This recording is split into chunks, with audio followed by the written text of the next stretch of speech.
Dragi školarci, dobrodošli nazad na Školarac kanal. Danas nastavljamo sa zadacima iz for petlje. Ako ste savladali osnove, sada je vreme da vežbamo kroz druge zadatke i vidimo kako se for petlja koristi za rešavanje problema u programiranju. Ostanite do kraja jer ćemo korak po korak rešavati zanimljive zadatke koje će vam pomoći da bolje razumete ponavljanja i unapredite svoje programerske veštine. Ne zaboravite da lajkujete, zapratite kanal i podelite video sa drugarima. Hajde da učimo zajedno. Počinjemo odmah. Nastavljamo sa zadacima iz for petlje.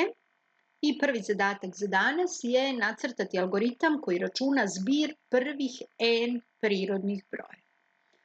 Do sada smo u prethodnom videu samo štampali brojeve, a sada ćemo računati njihov zbir. Pre nego što nacrtam algoritam, objasnit ću vam postupak kroz jedan primjer. Recimo, ako hoćemo da saberemo prva tri broja, n je 3, a zbir ili suma je s jednako 1 plus 2 plus 3, odnosno 6. Naša petlja ima vrednosti i od 1 do 3 sa korakom 1 i kada je i 1, zbir je 1, jer postoji samo jedan broj i to broj 1. Kada je i 2, znači ako sabiramo prva dva broja, zbir je 1 plus 2, odnosno 3. Kada je i 3, odnosno kada sabiramo prva tri broja, zbir je 1 plus 2 plus 3, odnosno 6. To je ono što treba da dobijemo na kraju ako unesemo n3. Potrebno je da nađemo obrazac po kome se računa ova suma. Za početak, uvek dodajemo taj broj. Znači, ova trojka je ovo i. U trenutku kada je i 3, mi dodajemo trojku na neki zbir. Takođe, ova dvojka ovde je isto i. Kada je i 2, mi dodajemo 2. U prvom slučaju isto. Kada je i 1, ova jedinica je dodata na nešto. Vidjet ćemo kasnije. Na šta smo to dodali? Ovu trojku dodali smo na zbir prva dva broja i to je ovo što smo dobili ovdje. Znači, ovo 1 plus 2 je ovaj zbir iz prethodnog slučaja kada je i 2. Takođe, ovu dvojku dodali smo na ovu jedinicu. Ta jedinica je zbir iz prethodnog slučaja kada je i 1. Na šta smo dodali ovu jedinicu? Dodali smo je na 0. 0 je broj koji ne menja zbir. Neutralna je i ne menja zbir. Iz ovoga možemo zaključiti da je opšti primer za računanje zbira ili sume s jednako s plus i. Znači, ovo i je ovo što dodajemo, a s je ono na šta dodajemo sve to. I rekli smo da s mora da bude na početku 0. Zato u našem algoritmu prvo postavljamo početnu vrednost s, a zatim računamo s jednako s plus i. To su obrasci koji su nam bitni za ovaj algoritam. I sada algoritam izgleda ovako. Početak, a zatim unosimo n. Znači unosimo koliko prvih brojeva želimo da saberemo. U našem slučaju to je broj 3. Postavljamo sumu na 0. Sumu postavljamo na 0 pre petlje, jer ukoliko bismo je stavili u petlji, onda bi se ta vrednost stalno menjala, odnosno stalno vraćala na 0 i ne bismo dobili rezultat koji treba. Znači, upamtite, ova početna vrednost s jednako 0 se postavlja pre petlje. Zatim dolazimo do petlje. Ova naša petlja u početku ima početnu vrednost 1, krajnju vrednost n i korak pomeranja 1, zato što sabiramo sve brojeve od 1 do n. U našem primjeru to i ima vrednost 1, 2 i 3. Zatim računamo zbir po ovom obrascu. S jednako prethodno S, to je ova 0, plus I. I je tada jedinica, znači to je ovaj naš slučaj. Kada je I jednako 1, S je 0 plus 1, odnosno 1. Zatim se vraćamo nazad. Sada I ima vrednost 2. Kada je I jednako 2, S je prethodno S, to je ova jedinica, plus I. I je dvojka. 1 plus 2 je 3. Vraćamo se nazad, I postaje 3 i S računamo po obrascu. S jednako prethodno S, to je ova trojka, 1 plus 2, plus sadašnje I, to je 3. Znači 3 plus 3 je 6. Došli smo do kraja, pošto je I prošlo sve tri vrednosti i sada štampamo ovo što smo izračunali. Štampamo sumu. Suma je 6. Zašto sumu štampamo posle petlje, a ne u petlji?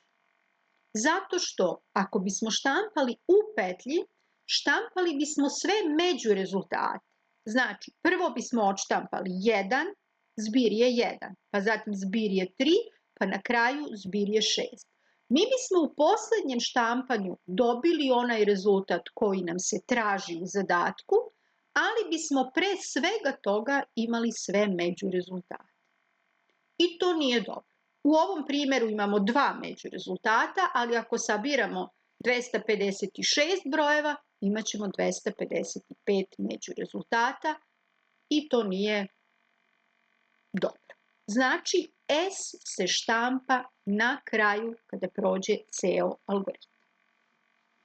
I još jedna napomena, ovaj obrazac S jednako S plus I može da se menja, odnosno ovo I može da se promeni. Ako sabirate brojeve, onda dodajete I. Međutim, ako sabirate dvostruku vrednost brojeva, dodat ćete 2 puta I. Znači, bit će S jednako S plus 2 puta I. Ako sabirate kvadrate tih brojeva, bit će S jednako S plus I puta I, odnosno I na kvadrat. I tako dalje. Sledeći zadatak glasi: nacrtati algoritam koji računa zbir brojeva od K do E. Ovaj zadatak je sličan prethodnom, pa neću raditi test primer, samo ću vam pokazati algoritam. Potrebno je da unesemo i K i N, s tim što moramo da vodimo računa da K bude manje ili jednako od N, da bi ova petlja išla unapred. Znači, unosimo K i N i pošto je potrebno da računamo zbir, postavljamo zbir, odnosno S, na početnu vrednost 0. Rekla sam u prethodnom primjeru da se to postavlja pre petlje. Početak petlje je I jednako od početne vrednosti K do krajnje vrednosti N sa korakom 1, zato što sabiramo sve brojeve od K do E. I ovaj obrazac sam malo pre objasnila, znači zbir je S jednako S plus I, zato što sabiramo te broje. Došli smo do kraja petlje, vraćamo se nazad i vrtimo u krug, odnosno u ciklus, sve dok ne dođemo do poslednje vrednosti E. Kada dođemo do poslednje vrednosti N, sabrali smo sve brojeve, izlazimo iz petlje i štampamo taj zbir.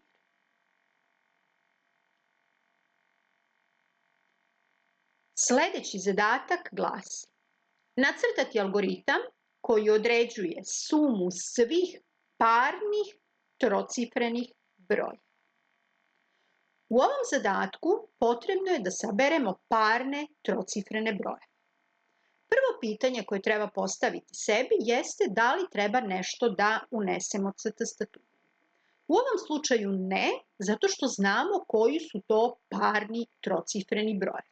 Znači, to su brojevi od 100 do 999 sa korakom 2. Odnosno 100, 102, 104, 106 i tako dalje. Znači, nema potrebe da unesemo K i N kao što je bilo u prethodnom zadatku. Sledeća stvar o kojoj treba voditi računa jeste da li se postavlja neka početna vrednost. Da, Postavlja se početna vrednost zbira zato što treba izračunati zbir. Početna vrednost zbira, naučili smo, je 0. I tek onda kreće petlja. Evo algoritam. Znači, nema unosa podataka, postavlja se početna vrednost zbira na 0 i kreće petlja. Rekla sam, početak petlje znači početna vrednost je 100, zato što je to prvi trocifren broj i još je paran. Znači krećemo od 100. Poslednji broj trocifren je 999 i korak pomeranja je 2.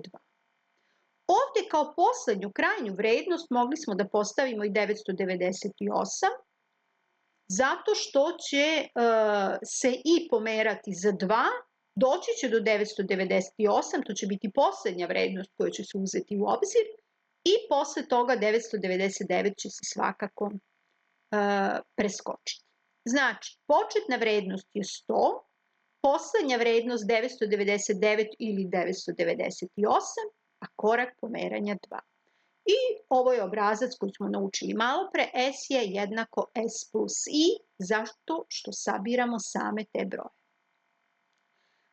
Vrtimo se u ciklusu, odnosno u petlji, sve dok I ne prođe kroz sve te vrednosti. Znači, I će imati vrednosti 100, 102, 104, 106 i tako dalje do 998. Kada smo završili kretanje kroz petlju, izlazimo iz petlje i štampamo zbir koji smo izračunali.